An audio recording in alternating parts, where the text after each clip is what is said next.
And so you can take these tentative steps on your pathway to destiny, and you can assume that you're going to do it badly. And that's really useful because you don't have to beat yourself up. It's pretty easy to do it badly. But the thing is, it's way better to do it badly than not to do it at all. And that's a hell of a lot better than just rotting away at home. So that's good. And so why is that? Well, okay, so you start your path and you think that you're heading, towards your star. And so you go in that direction. And then, because you're here, the world looks a particular way. But then when you move here, the world looks different, and you're different as a consequence of having made that voyage. And so what that means is that now that thing that glimmers in front of you is going to have shifted its location, because you weren't very good at specifying it to begin with, and now that you're a little sharper and more focused than you were, it's going to reveal itself with more accuracy to you. And so then you have to take it's almost like a 180-degree reversal. But it isn't, because, you've gone this far, and that's a long ways to get that far. But that's a lot farther than you would be if you just stayed where you were, waiting. And so it doesn't matter that you overshoot continually. Because as you overshoot, even if you don't learn what you should have done, you're going to continually learn what you shouldn't keep doing. And if you learn enough about what you shouldn't keep doing, then that's tantamount at some point to learning at the same time what you should be doing. So it's okay.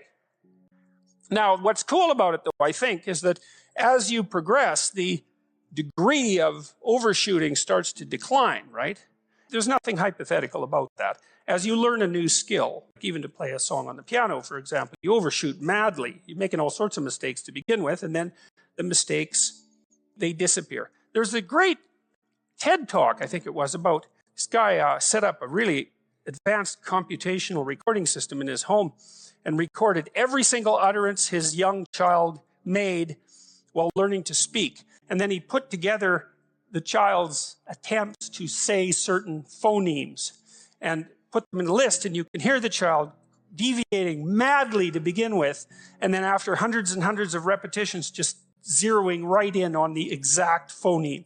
So you might not know this, but when kids babble, because they start babbling when they're quite young, they babble every human phoneme, including all sorts of phonemes that adults can't say.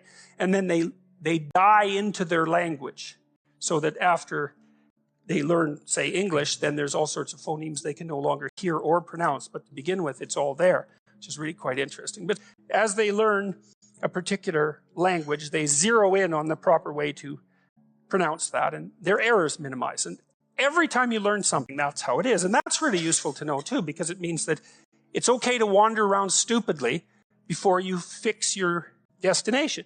Now, you see that echoed in Exodus, right? Because what happens is that the Hebrews escape a tyranny, which is kind of whatever you do personally and psychologically when you escape from your previous set of stupidly held and ignorant and stubborn axioms. It's like, away from that tyranny. It's like, great, I freed myself from that. Well, then what?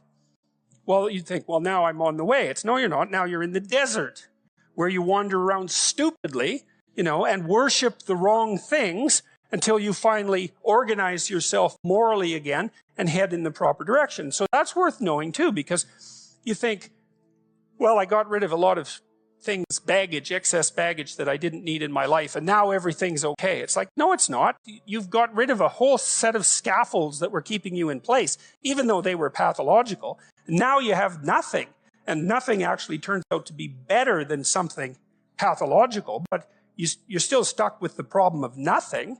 And that's exactly why Exodus is structured the way that it is. It's that you escape from a tyranny. It's, hooray, we're no longer slaves. Yeah, well, now you're nihilistic and lost. It's not necessarily an improvement. It's also useful to know that, because you can also be deluded into the idea that, imagine that you're trying to become enlightened, which might mean to turn all those parts of you on that could be turned on. You think, well, that's just a linear pathway uphill. It's just from one success to another. No, it's not.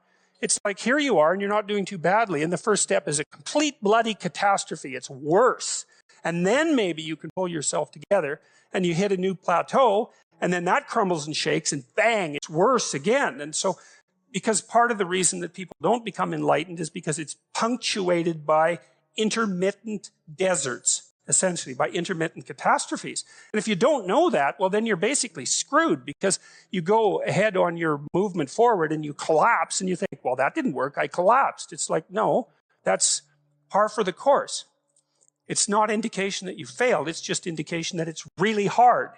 And that when you learn something, you also unlearn something. And the thing you unlearned is probably useful, and unlearning it actually is painful. You know, let's say if you have to get out of a bad relationship. There isn't any relationship that's 100% bad. And so when you jump out of it, well, maybe you're in better shape, but you're still lonesome and disoriented, and you don't know what your past was, and you don't know what your present is, and you don't know what your future is. That's why people stay with the devil they know instead of, you know, looking for the devil they don't know. So anyways, the fact that you're full of faults doesn't mean you have to stop. And thank God for that. That's a really useful thing. And the fact that you're full of faults doesn't mean that you can't learn. And so you can posit an ideal, and you're going to be wrong about it, but it doesn't matter, because what you're right about is positing the ideal, moving towards it. If the actual ideal isn't conceptualized perfectly, well, first, surprise, surprise, because like, what are you going to do that's perfect? So it doesn't matter that it's imperfect. It just matters that you do it and that you move forward. So that's really positive news as far as I'm concerned, because you can actually do that, right? You can do it badly. Anyone can do that. So that's useful. If you forthrightly pursue that which God directs you to pursue, let's say, that all things are possible. That's the idea in the narrative. And you might say that's naive, and it's not. You think it when you're naive, right? And then you dispense with that idea. And then when you stop being the sort of person who dispenses with ideas, then you come to another place.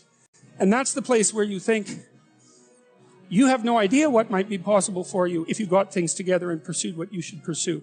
You don't know how much what's impossible to you right now would become possible under those conditions. It's an unknown phenomena. And like, I've watched people who've put themselves together across time, you know, incrementally and continually, and they become capable of things that are not only jaw-droppingly amazing, but also sometimes metaphysically impossible to understand. And so we don't know the limits of human endeavor. We truly don't. And it's premature to put a cap on what it is that we are, what it is that we're capable of. And so you know, you're already something, and maybe you're not so bad in your current configuration. But you might wonder, if you did nothing for the next 30 years except put yourself together, just exactly what would you be able to do? And you might think, well, that's worth finding out. But of course, that's the adoption of responsibility. And one thing I've also learned over the years, because I've been curious about this battle between meaning and nihilism, you know, and I could see for a long while the rationale in nihilism and the power of the nihilistic argument. But it occurred to me across time that despite that the power of the nihilistic argument is more powerful than naive optimism, it's not more powerful than the optimism that is not naive. Because the optimism that is not naive says it's self-evident that the world is a place of suffering and that there are things to be done about that.